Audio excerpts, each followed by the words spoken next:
Thanks for joining us for the 4 o'clock news and politics hour. Molly O'Brien at 3 o'clock had a great lineup. As always, though, on Tuesdays, I'm very excited to welcome in Jennifer Lawless down at American University to talk about the latest in Beltway politics. Jennifer, how are you today? Good. How are you? We are doing just fine up here, back in the swing of things, back from school vacation. A lot going on down in D.C. right now. Let's talk about the aftermath of Florida, which we can continue to see played out both in the press and at a policy level. You know, is it just the news cycle that we're in, the continuation of sort of the Monday morning quarterbacking of the response? There's no doubt of the gravity and seriousness of the situation and the lives lost. Are we going to continue to look and see what that law enforcement response was, or will this have a natural progression that it ultimately will stop at some point? Well, I think the reason we're focused so much on the response right now is because it's politically motivated. Ardently opposed to gun control, who feel like they have a stronger argument if they can demonstrate that the laws that were already on the books and the protocols that were already meant to be followed had been broken. Until we see sort of, I think, some kind of subsiding in terms of the energy and the anger regarding what happened, we're going to continue to see that kind of response because it's the way that the two sides are arguing about this. In fact, we saw this at CPAC last week. We've seen it with the NRA. They're very ardently opposed to the manner in which Florida state officials and the FBI handled these tips that they received, you know, and the Democrats and people that are in favor of gun control are making the case that it doesn't matter. I mean, obviously that's something that needs to get fixed, but despite those tips, if this kid didn't have the gun that he had, we wouldn't have had the fallout. So I think it's just the latest way that we're talking about this gun control debate. And as we know, and as we saw the reaction, it sounded like there were a number of law enforcement officials fully prepared and trained for this type of situation, but when something actually happened, it fell short. Is there any way that, I mean, again, how can you address it? We thought that all of these officials were perfectly trained, but is that going to be an approach now moving forward, how response teams and responses happen in these, as we see continued incidents? Well, I mean, sure, we're going to talk a little bit about that. But what we've seen from experts and pundits and people involved over the course of the last week and a half is that all of these school shootings are a little bit different. And in some ways, the school in Florida was as prepared as you could possibly be. Now, yeah, there's no question that there were some people that clearly got cold feet and didn't do what they were supposed to do when, you know, the rubber hit the road. But the reality is that the training and the programming that was seen as sort of, you know, blue chip was in place in this school district. So it's difficult. One of the things that I do think is interesting, a lot of the students who have been coming out and talking about this in the aftermath have talked about the need for bulletproof glass and how it's really expensive, but that's one thing that schools across the country could implement and adopt to make these kinds of situations at least a little bit rarer. Can we possibly see that approach being taken? Just the other week, we had Representative Greg Amore in here from East Providence. He put forth a couple of school safety measures, one of which was the school reimbursement for protective measures. And of course, states have finite budgets. But he mentioned the possibility, again, the feds aren't immune to fiscal and budgetary pressures. Could we see some sort of homeland security monies being available from a federal level, again, especially to cash-strapped states? Technically, sure. In terms of the practicality of that kind of proposal, I think it would be rare, largely because the federal government has demonstrated no real interest in intervening in an issue like this. I mean, it's unclear. Would the NRA think that bulletproof glass goes too far? And if so, does that mean that Republicans would in no way, shape, or form ultimately support that? Now, I can't think of a reason off the top of my head why the NRA would oppose it. But on a daily basis, they demonstrate opposition to things that no normal person would think anyone would oppose. And so, you know, it's a little bit tricky. Now, there are opportunities, though, for philanthropists and for other gun control organizations to provide those kinds of monies. The issue, of course, is that getting rid of guns, or at least limiting people's access to guns and improving background checks, would likely prevent the need for the bulletproof glass in the first place. And we've seen a number of statements from the president in recent days from making sure that anyone under the age of 21 can't buy a firearm. Now, he's since, and it's been pointed out, backtracked from that a little bit, at least hasn't mentioned it in passing. Do you think he has, or is this just how Trump operates from kind of one proposal to another? Well, I think that Donald Trump initially says what he actually believes, and then his people tell him that that's inconsistent with what the Republican Party believes and what the NRA believes. This is not the first time that we've seen this. You might recall on the campaign trail, Donald Trump was the only Republican in the primary who said that Planned Parenthood does good things. It quickly became clear that he was not allowed to say that Planned Parenthood does good things separate and apart from abortions, and he never said that again. We've seen the same thing with immigration. Bring me a DACA bill, I'll sign it. I want to save the Dreamers. And he backtracks on that. So issue after issue, I think his initial instinct is probably what he actually feels. And he probably does genuinely believe that an 18-year-old shouldn't have a gun. That said, he's sort of in the minority when it comes to gun rights advocates, and those are the people that he's ultimately kowtowing to. And let's talk a little bit too. One of his proposals that we've not seen much from in recent days was this arming of teachers. It was very much in the forefront.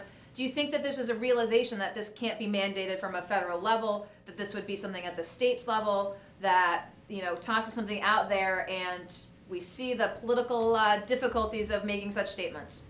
Well, I think that's part of it. I think the other part of it is I've yet to hear one teacher who said that was a good idea, right? So it didn't matter what network you were watching, what newspaper you were reading, to whom you were speaking. It was very clear that teachers didn't want that responsibility. And then there are also a whole slew of criminal justice issues that come forward. I mean, can you imagine in an inner city school, an African-American kid going into his pocket to pull out a cell phone and getting shot by the math teacher, right? I mean, it just opens a can of worms that is so beyond what any person would want in an educational setting that I just think it had no legs, and he realized that pretty quickly. The other thing was, he was quick to say that the only teachers who should be armed are those who are capable of being armed.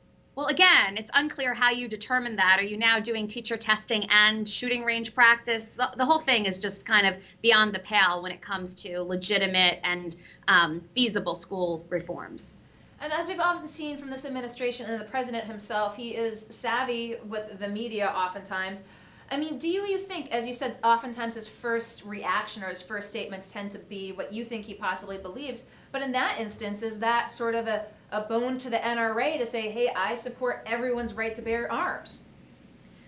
Yeah, I mean, look, the way that the Second Amendment has been framed by the various sides, I think highlights the difficulty of this, right? We know that Donald Trump's sons are hunters, that they take it very seriously. And I think that they believe that that means that they have to unequivocally support the Second Amendment. Most people would now argue, though, that the Second Amendment was not written at a time where we were talking about assault weapons and anybody getting a hold of them. It was meant to allow new U.S., the colonists and then ultimately citizens to protect themselves against outside invaders. And so, the way in which we pollute the Second Amendment is an issue. And so I think he probably believes that people should be able to have access to guns, but also that 21 is a viable age for that. What do we see, if anything, as outcomes following all this talk, all this discussion, all this debate since Florida? Well, we've seen nothing. We've seen one Republican House member say that we've gone too far and that the weapon that he used when he was in Iraq is not something that people should be able to bring into school. We have Rick Scott, the governor of Florida, who's running for the Senate, obviously, saying that we need some more regulation. And we have the president at least suggesting that an age limit should be modified. But beyond that, we've got nothing. Now, the one thing that's a little bit different is we do know that March 24th, there will be this national march in Washington and satellite cities across the country. If that has the kind of power that the Women's March did following the election, then maybe that's going to spur some kind of change at both the state and the federal level. But right now, it just looks like more of the same business as usual, unfortunately. What do you have to say to the states? And we just were at a press conference here yesterday with the governor putting forth an executive order for this red flag legislation that would need to be actually taken up by the Assembly. The governor really doesn't have the authority to enforce this. But is this going to be an approach moving forward that we're going to see more enforcement sort of from that level of basically alerting authorities. And do you think there'll be difficulties in implementing this? Again, removal of arms from people who seem like they could harm themselves or others. Yeah, I mean, a lot of the infrastructure already exists and a lot of the rules are in place. It's just that there's no centralized way to collect these data and then to share them, even within a state over time, let alone across state lines. And so unless there's a real push, not only by the federal government, but also whether it be by the Association of Governors or the National Conference of State Legislators to come together and figure out some nationwide solution for information sharing, then no matter what rules and regulations we pass pertaining to background checks or mental health or anything else are not nearly as strong as they obviously need to be. So let's tack from, again, the post-Florida aftermath, Jennifer, to other things taking place inside the Beltway right now. As we know, Communications Director Hope Hicks was at House Intelligence today on their Russia probe. Reports say that she didn't say much. Apparently, she said nothing. The question is whether the committee is going to hold her in contempt the way they did Steve Bannon. Now, she's in a very unique position because not only has she been a Trump aide for a long time, not only was she key during the transition and during the campaign, but she was also on the plane when Donald Trump and Donald Trump Jr. apparently came up with what that Russia meeting was really about. And so it's shedding light on those kinds of conversations and the meeting at Trump Tower that she's in a position to discuss. If she doesn't do that, then I can imagine that that's going to present a problem. Now, she has already spoken to Robert Mueller and she has spoken to the Senate Intelligence Committee. So I don't know relative to the importance of those committees whether the House is going to say it's worth it to hold her in contempt. But everybody walking out today was pretty displeased. So, as you mentioned, Bannon being held in contempt, I mean, clearly she's armed with legal counsel that says, don't say anything. But are there really any repercussions for her not? Well, the only person that really can enforce any kind of consequences is the special counsel. And she's spoken to him. Now, we don't know what she's told the Mueller investigation, but we haven't heard that they've had a problem with her or that they've had to coerce any kind of testimony out of her. The issue becomes when her own interests no longer align with the interests of the White House lawyers. At this point, the lawyers that she's armed with are interested foremost in protecting Donald Trump, the transition, and the campaign, not Hope Hicks. At some point, when those interests diverge, we've seen witnesses be far more willing to speak. So, it's still early in that part of the process, but today certainly didn't suggest that she's ready to cooperate yet. And so let's talk about another woman who was in the White House that you have opined on this week. Monica Lewinsky has, again, in the press come forth. She's been very vocal in recent years since her experiences down there.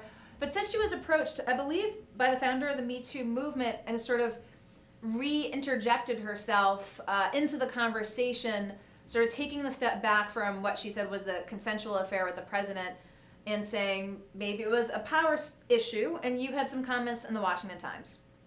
Yeah, I mean, I think what we're seeing with Monica Lewinsky is consistent with what we're seeing with women across the board in rethinking a lot of relationships that they are now interpreting through the lens of the Me Too movement. And, Monica Lewinsky is not claiming now that Bill Clinton sexually harassed her or that the sex was not consensual, but she is beginning to think, wait a minute, is the president of the United States having an affair with a 24-year-old intern an actual symmetric power dynamic? And it's beginning to strike her that no, maybe not. I think that the Me Too movement has generated that kind of thought process in a lot of people who, because there was no sexual harassment in terms of the way that we define it by the book, there was no rape or assault the way that we define it by the book, we've generally been raised, and she's the same age as I am, so, women in their early 40s have been raised to think that, well, no, sexual harassment's a real thing, but that's not what President Clinton did. But Me Too, I think, has made all of us think a little bit more about the asymmetric power dynamics and the way that the experiences that we had when we were in our 20s might not actually have been the way that we recounted them. And I think that she's beginning to come to terms with the fact that he wasn't so great in what he did. And it was not a love affair. And it was not a situation where two consenting adults were coming at it from, two equal positions. It's not to say that she wasn't a consenting adult, but she certainly didn't have the upper hand or even a level playing field in that relationship. Do you think she'll ever come around on Linda Tripp, speaking of someone from that era who's been very vocal in recent months about that as well? Of course, as we all know, Linda Tripp probably had her own motivations for doing what she did, but she's been claiming that she felt protective of Monica. And what we have seen from Miss Lewinsky is that I don't believe she has forgiven Miss Tripp for outing her, but it seemed that Linda Tripp was going down that road again, as they're both kind of revisiting history through a new lens. Well, I don't forgive Linda Tripp either, I've got to say. I mean, at the time, I empathized with Monica Lewinsky probably more than most people did. And over the course of the last 20 years, I've remained obsessed with her. And so, I can't forgive Linda Tripp, so I don't know how Monica Lewinsky ever will. I do think, though, that what we're beginning to see is a reinterpretation of what happened in 1998 through the lens of where we are today, and it highlights sort of how far we've evolved as a society. If we heard today that an intern who was one of the only people able to work because there was a government shutdown propositioned the president and the president took her up on it, I think we'd be appalled, right? We wouldn't be saying, well, that's just, a marital infidelity and an affair. And keep in mind that the reason that this became a big deal in 1998 was not because of that relationship, but because Bill Clinton lied under oath in another sexual harassment case about that relationship. Mm-hmm. I think that, 20 years later, that relationship in and of itself would have raised enough eyebrows to make people question whether that was appropriate judgment on the part of a commander-in-chief. Lots to talk about, as always, every Tuesday. But moving forward, what are we keeping an eye on inside the Beltway, Jennifer? Well, the news just came out that Jared Kushner lost his top-level security clearance, along with some of the other top people in the White House. So he's now been downgraded to just secret, which means that General Kelly won this round. And the fallout from the Porter situation and those and the issues that arose in the last couple of weeks seem now to be applying even to the president's family, which I think suggests that Kelly realized that he had a job to do, and on multiple dimensions, he wasn't doing it. He's trying to pick up the pieces. Do we know the rationale for the revocation of the security clearance? Apparently, it's that anybody that is still with interim status loses the top security clearance. Okay. So Porter never would have gotten it. And now Kushner, because of all of these questionable relationships with foreign entities, is not going to be cleared either. Well, it's not as though that he had done something in the wrong. It's just they're actually now playing by the rules. They're playing by the rules, and people who are being investigated or people who have relationships that suggest they do not merit top security clearance are now not going to be given the access to the documents that they had been for the last year. Well, interesting development today. As always, great talking with you down there, Jennifer. And we look forward to talking with you next Tuesday here in the Navigate Credit Union Broadcast Center. Talk to you then. Okay, bye. Thanks, Jennifer. Bye-bye. Jennifer Lawless, down at American University, Skypes in every Tuesday to give us the inside take on D.C. politics. Appreciate her time. We'll be right back with our next guest here in the Navigate Credit Union Broadcast Center.